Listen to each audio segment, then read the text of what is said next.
Greetings from New York City, and cheers. I wish I was with you. I'm sorry that I could not attend the first ever InternalBrace International Study Group meeting in Milan. I know that you're sharing knowledge and enjoying yourselves, as Gordon is an excellent host. Since the InternalBrace came out, all of the skeptics have shouted endlessly that the InternalBrace overconstrains the knee and stress shields the ACL. Well, I hope that the evidence from this study that my team and I have published helps to put all that to rest for once and for all. When used correctly, the InternalBrace does not constrain the knee. We all know that there has been a resurgence of interest in ACL repair, and that is thanks to many of you in the study group. Strong work, everyone. I began the conversation about the modern-day arthroscopic ACL repair a while back, but many of you have supported my work with convincing outcomes in comparative trials. Congratulations to all of you for your clinical and publishing success.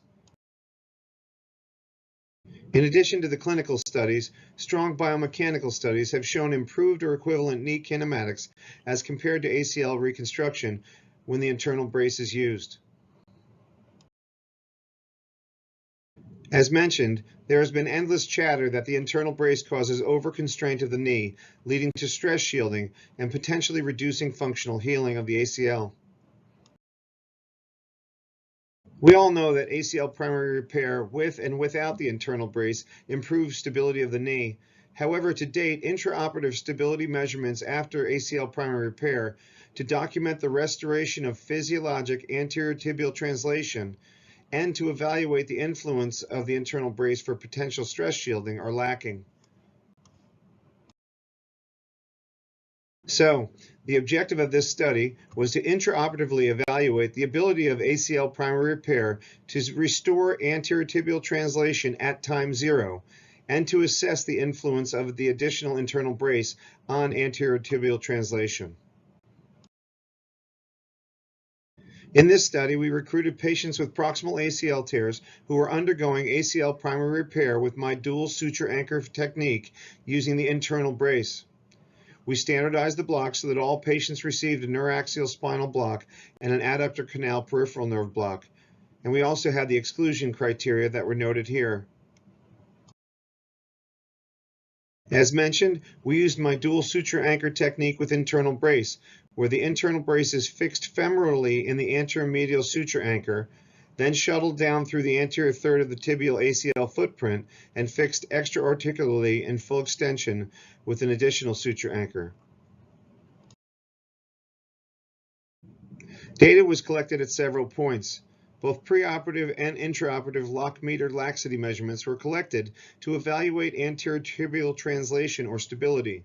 At time 0 was preoperatively in the office. Time 1 was preoperatively under anesthesia. Time 2 was after the ACL primary repair was performed but prior to fixing the InternalBrace. And time 3 was after InternalBrace fixation. Here you can see with anterior tibial translation side-to-side difference on the y-axis and times T1, 2, and 3 on the x-axis that the ACL was significantly loose with increased anterior tibial translation at time 1. After the ACL primary repair was performed, at time 2, there was significant improvement in the anterior tibial translation side-to-side difference. And then after the InternalBrace was fixed, at time 3, there was no change in the anterior tibial translation. Our conclusions were as follows. ACL primary repair using the dual suture anchor fixation restores time 0 anterior tibial translation side-to-side differences in adults with proximal ACL tears. And additionally, adding the InternalBrace fixated in full knee extension resulted in no further decrease in anterior tibial translation. And therefore, we can finally and definitively say that the InternalBrace does not overconstrain the knee and therefore does not pose a risk for stress shielding of the repaired ACL. Here are some of the limitations of the study. We did not have a control group, although each subject served as its own control. Examinations were performed by a single examiner, although blinded for measurements. And finally, although the sample size was a rather small cohort, the study was sufficiently powered for significance. I would like to thank my research team who have worked hard to put this topic on the map.